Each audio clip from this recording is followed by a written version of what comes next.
Hi everyone, I'm Brian and welcome to this new interview. I'm here with my friend Alessio, and today we are going to make him some question about his work, his history, but also AI. So, Alessio, please introduce yourself. Yeah, hello everybody. I'm Alessio, as I said. I met with Brian already like 10 years 10 ago, years ago, probably. something like that? Yeah, Yeah. like during high school. We did a trip with high school in the UK, a couple actually. And yeah, after high school, then I continued my studies here in Milan. I studied in my bachelor in Milan in something towards business administration, let's say. During the third year, in the first semester, I did an exchange program. I've been in Riga for 6 months, and when I came back, I decided I wanted Riga in the to. Baltic Sea. Yeah, in Okay. Latvia. Yeah. Okay. When I came back, I decided to continue studying abroad, to continue studying English. So I started looking around Europe, and in the end, I ended up in Amsterdam, Okay. where I did a 1 year master in business administration. And now I'm still in Amsterdam. I stayed there for work reasons. I ended up now being a financial data analyst for Okay. a small Financial. local company. Okay. Okay. So, my first question is related to your history.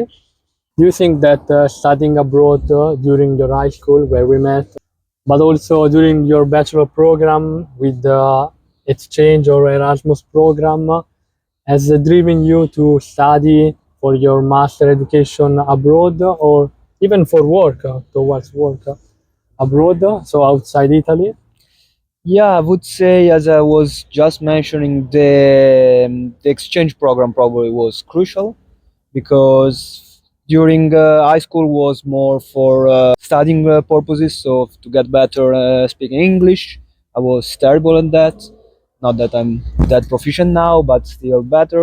And also my exchange was because of that. I wanted to study in English. That's why I chose in the end Riga, and that's also why I decided later on to study again abroad because I liked it. I liked to study in English. I wanted to try something different. So that's how I then ended up in Amsterdam. But also, did you prefer that study environment abroad rather The- than the one in Italy? I would say it's different. Not maybe not that I prefer. I like the both. Uh, in Italy, we are very theoretical. So I think was a very good idea to do the bachelor in Italy. I think Okay. it's important to start your studies in Italy because it gives you a very big theoretical approach, Okay, solid approach. solid approach, yeah. And later on, moving abroad give you the opportunity to apply what you studied in Italy. Okay. So already during the exchange, I saw a lot of projects where I was applying what I was Study studying, case. study cases, etc. So that's what I liked, and one of the reason I moved to Amsterdam later on. Okay. Moving in what do you do every day? So your work. What is so important about your role, and why is important in a company your role? Yeah, maybe just a small thing before going to that because I did, let's say, two kind of jobs. I joined this company as business control, so it's more related to something that happens for the future of the company. Okay. Okay. While now I moved a bit back in So the. inside the. Yeah, I'm a bit back in the, let's say, operation line. Okay. So I moved a bit behind. So I'm more looking at the past and the present of the company Okay. more than the So future. So going back to, yeah, what's really important, I think they're both very important. I prefer a bit the business control side where the related part to the future. exactly, so where you analyze what's happening now for going forward. So Okay. for steering the company for being a better company in the future, while uh, now still it's, of course, it's always for making the company better, but more looking at what happened and how to fix what's happening right now more than what could happen in the future. Okay. So it's a slight difference that, yeah, that makes a difference, and I prefer to look forward, so that's why I prefer a bit more that side. Now I have a question about the first period of your work. So when you were looking at the future of the company, to know the future of the company, you have to know the direction that is in the present of the company. So the data that you have of the present, who give you this Yeah, kind of exactly. data? Is more or less this. Like now, I'm providing the information Okay. to who's taking the decision. Let's say For the while future of the for the company. future of the company, Okay. or who's more than taking the decision, like thinking about the future. Okay, Maybe yeah. it's not taking the decision itself, but making suggestion on it. While now I'm the one providing that Okay. instead of being the one receiving it. So that's, let's say, the shift. You think that you have more chance to grow right now that you are abroad rather than being in Italy? Yeah, that's a tough question. It's not clear, of course. If I knew, I've yeah, Okay, would that's be, your first yeah, experience. So of yeah. course. But everyone says yes. Like they says that in Amsterdam in general, but in general abroad, the grow is more fast, more Okay. is forward. More And natural, yeah, like in Italy, it's way more difficult to make steps maybe and slower to, also. yeah, way slower. Probably to make steps, you have to move company. Okay. While probably in the Netherlands or whatever, you can make steps within the company itself. Okay. So yeah, so that's a tough decision on right now as well. I would like to come back to Italy, but is it the right decision right now? It's better to grow outside and come back later. Yeah, it's on the place for discussion. Okay, but moving to the work environment, because we have many friends and many colleagues that works in Italy, and I'll not say in the same field, but closer and thinking about financial of business. So, what are the difference that you can heard of seen between these two work environment? Yeah, it's not that easy because you have to live it on, so you have to experience it. But yeah, what they say, especially for example in consulting, Okay. it's that right now in Italy it's very tough. You have to work extra hours. Okay. So yes, that is something that I noticed. That yeah, it happens also to me, but it's more because you want it. Arbitrary, yeah, not mandatory. Exactly, it's not something that you are forced to do, but it's something that you are prone to do. Like Okay. they give you the opportunity to stop if you want, but it's better like to continue your work and finish your project. So sometimes there are extra hours of work, but they are more concerned about work life Yeah, maybe it's related to the balance. fact that in Italy you work extra hour because you want to grow faster, and outside you you grow naturally.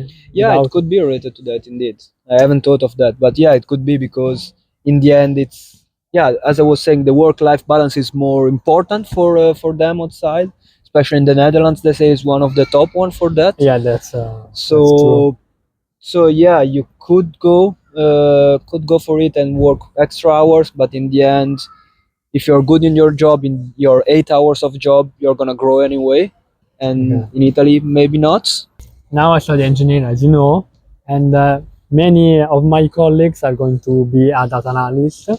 And do you think that engineering people are better for data analysis because they have a more practical approach and more schematic view of the things rather Yeah, than the people of financial? it could be, but there's different types of data analysis. Okay. Like I'm more towards finance, and also have to say that myself, I I've been always say that I have an engineering Approach. approach, and Okay. I also started studying engineering Yeah. before doing my bachelor in business. So uh, I'm always been in the in between of those two Okay. worlds, and that's probably also what I'm doing now because I'm quite in between data analysis itself and financial itself. So in general, data analysis, yeah, could be for engineering could be more fit, but yeah, maybe then they lack the financial part. When we think about the data analysts, we think also to the main big companies like Google, Meta. But you think that data analysts can also improve the revenue of a small shop? Well, yeah, definitely. In the end, it's more or less what we are offering to our clients with my company, because we are B2B, so we offer solutions, IT solutions to small companies. Okay. So in the end, every small company that start to grow a bit, ends up needing some truck, needing to, an IT department, so needing to track COGS, revenue, everything, and start to do analysis to understand, for example, Which area is improving? And but also very similar, very very easy for stock. Like if you are, okay, yeah. for example, a restaurant, with data analysis, you do a more precise stock, and then you end up spending less, and then also making more margins. So it's for sure important. It's probably not the first thing that a company thinks of, but one of. But okay. So my final question to you is how AI is changing your daily routine at work and how it will shape your role into the future of the company. Yeah, well, we have to say that I started working already with AI. Okay, so I don't have the comparison with before, but that's definitely an important role. Like first day I joined, they told me, yeah, I don't care if you want to use ChatGPT or Okay. whatever. I also think it's a added value. So it's something that you use for yourself, for getting better on what you're doing, to give more high quality processes, Okay. more high quality end results. So yes, the main thing is not to provide to ChatGPT or whatever information about the company itself. So Okay. you don't have to put numbers or stuff like that for safety reasons, Okay. but you can use it I never for think whatever. about it.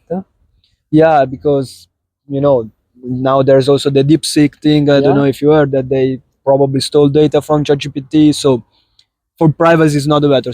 So you cannot say the numbers, how much we are making, stuff like that. Also because working in finance, it's quite. Yeah, but since you work with finance, so numbers, Excel, tables, ChatGPT could be a very Yeah, it is indeed, but powerful. it's more on the how to use it. So what to do on Excel, how to fix a formula. Maybe Okay, I'm okay. using a very large formula, so I Okay, ask okay. him, can you fix this formula or add this condition? Because most of the time I'm tired. Like I could do that, but it's way faster, way Yeah, way better, faster. and I'm sure it's not gonna be wrong. Of course, you check it, but so that's the advantage, the main advantage, I would say. Then, of course, you can use it for also brainstorming, let's say. So if you have a project, you don't know where to start off. In your case, you said that it will be a collaboration, but maybe for other company, it will remove completely the role of the data analyst, but it will bring new opportunity. Yeah, that's why I was saying a collaboration between the humankind and the AI, because yeah, maybe could replace the data analysis itself, but someone needs to read those data. Yeah, Someone needs to maybe read those analysis. the direction towards the data analysis could be given by a human person. Yeah, first thing, yes, you have to tell AI what to analyze. It's not analyzing on its own. And second, you have to understand what AI is analyzing for you, and you have to take decision on it. You cannot rely on AI to take decisions. Okay, so that was it. Thanks for this amazing answer, Thank you. and I'll see you in the next video. Bye.